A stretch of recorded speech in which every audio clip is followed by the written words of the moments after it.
So like receptacles, light switches, I see a lot of mistakes that are being made, especially by DIYers that don't even realize that they're making these mistakes. But by pointing them out in this video, hopefully it'll help you to recognize them in the future so that you don't make those mistakes. So let's go ahead and jump right in. Let's go. All right, so here is your very common single pole light switch. And over here to the right side, you'll see you've got two screws. What these are your hot side. These are what make the connection from your feed wire to whatever it is that you're trying to power, in most cases a light fixture or a fan perhaps.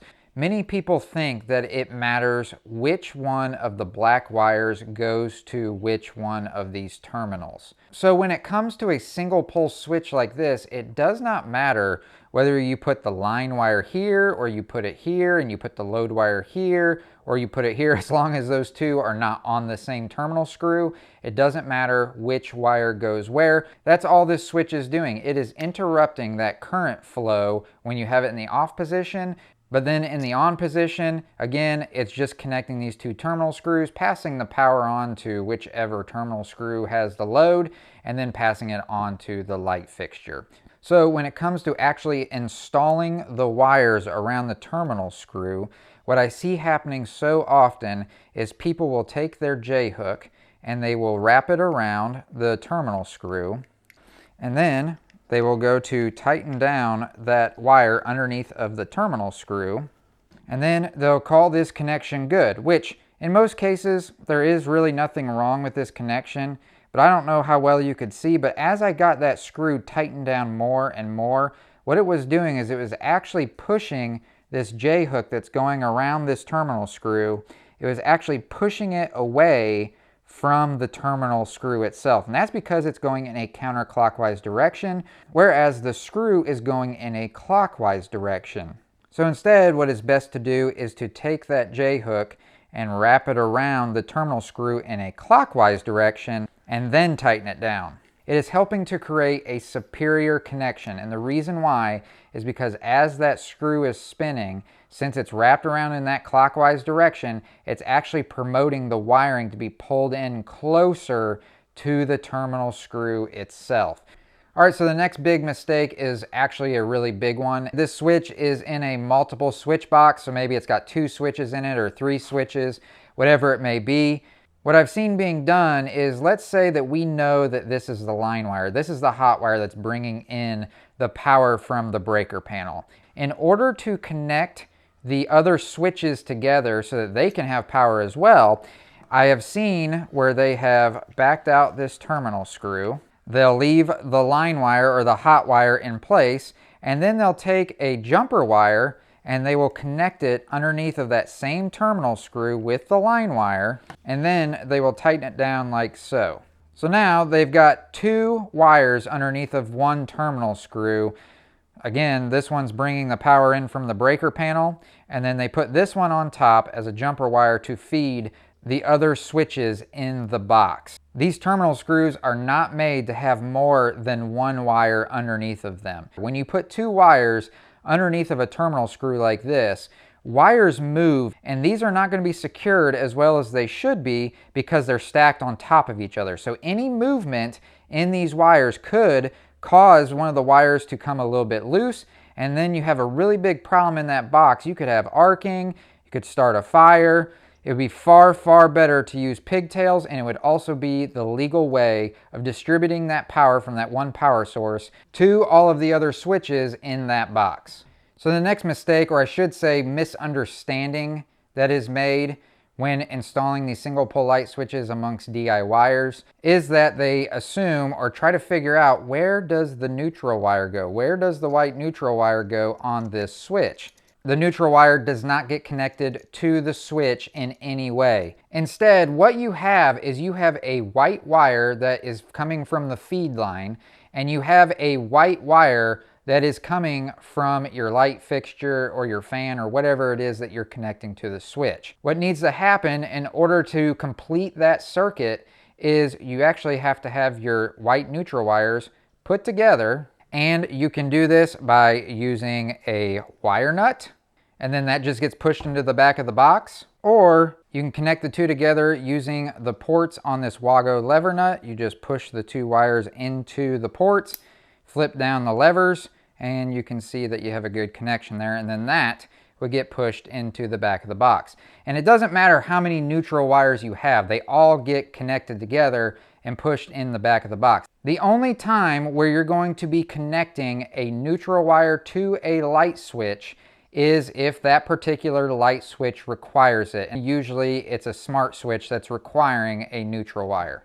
Now really quickly, if you're finding value in this video, if you could do me a huge favor, all that I ask is that you hit that thumbs up button right down below, or leave a comment down in the comment section letting me know what you think of the video so far. It really does help the video out to spread out to other people and hopefully be able to help them out as well. I really appreciate it. Let's get back into it.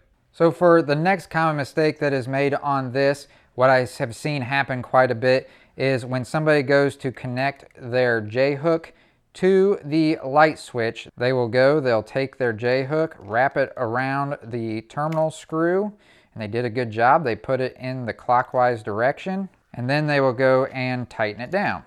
Well, did you or do you spot the issue with what I did here?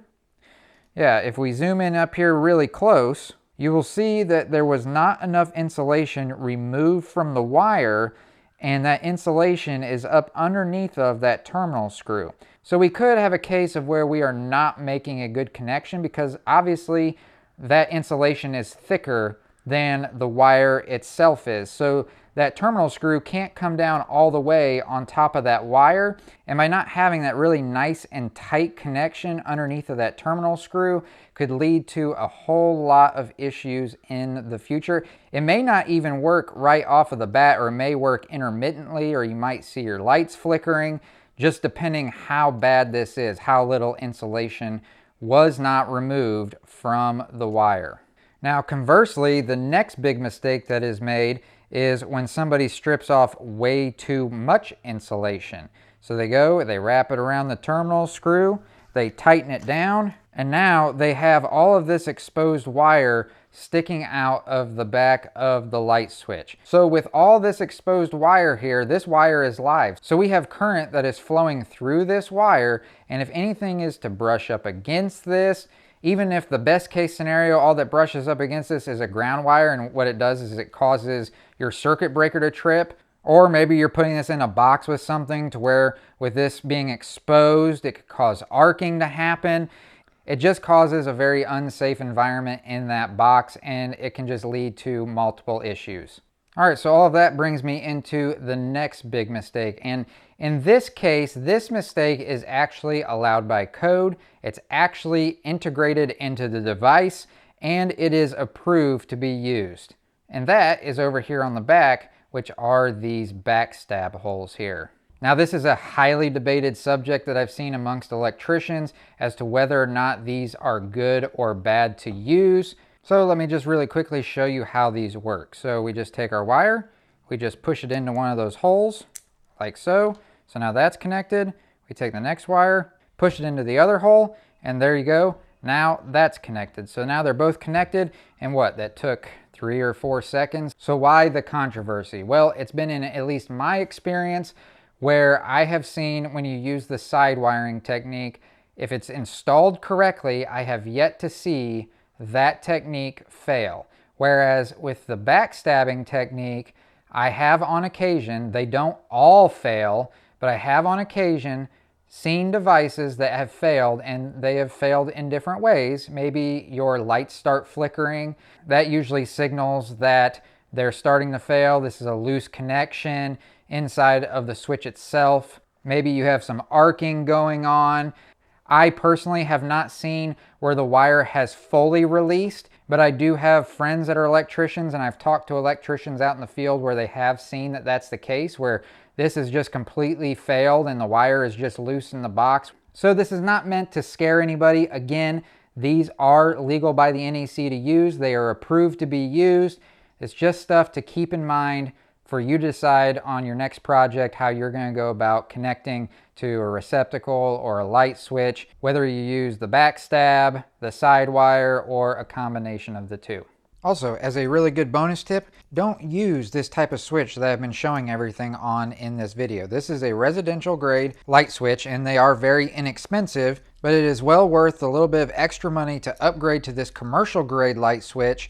They're just built way better, and the best part is if we turn it over here to the side, we don't have to make those J-hooks on these terminal screws here. With a commercial grade receptacle, it's called back wiring. So if we go back here to the back, we will actually just insert the wires, and there's two places for two wires. We can actually just insert the wires straight in there. There's a plate here on top that once the wire is put into place and you start tightening down that terminal screw, that plate is going to come down, compress the wire kind of like a vise would, and it would hold those wires in place. And this is a very good connection, not to be confused with backstabbing. As you can see on the commercial grade, you don't even have that option. So these provide an excellent connection, and they're just built a lot stronger, and they can be installed a little bit faster. Also, many of you have been asking what bit I've been using in all my videos to tighten down those terminal screws. These bits are the best bits you can use to tighten down those terminal screws. This particular one is made by Milwaukee. It's the ECX bit. Klein has this one as well. This is a combination bit. They're very similar. And with these bits, you really do get the best of all worlds between having a flat head or slotted, Phillips head, and then of course the Robertson bit, which is also really great for tightening down those terminal screws. So I definitely recommend picking up some of these if you haven't already. And I'll have links for everything that you saw in this video today down in the description. So I hope that you found this to be helpful, or at the very least interesting. And if you did, if you could do me a huge favor, hit that thumbs up button right down below. And of course, if you have any questions or comments, you can leave those down in the comment section. And I'll catch you all in the next one. See ya.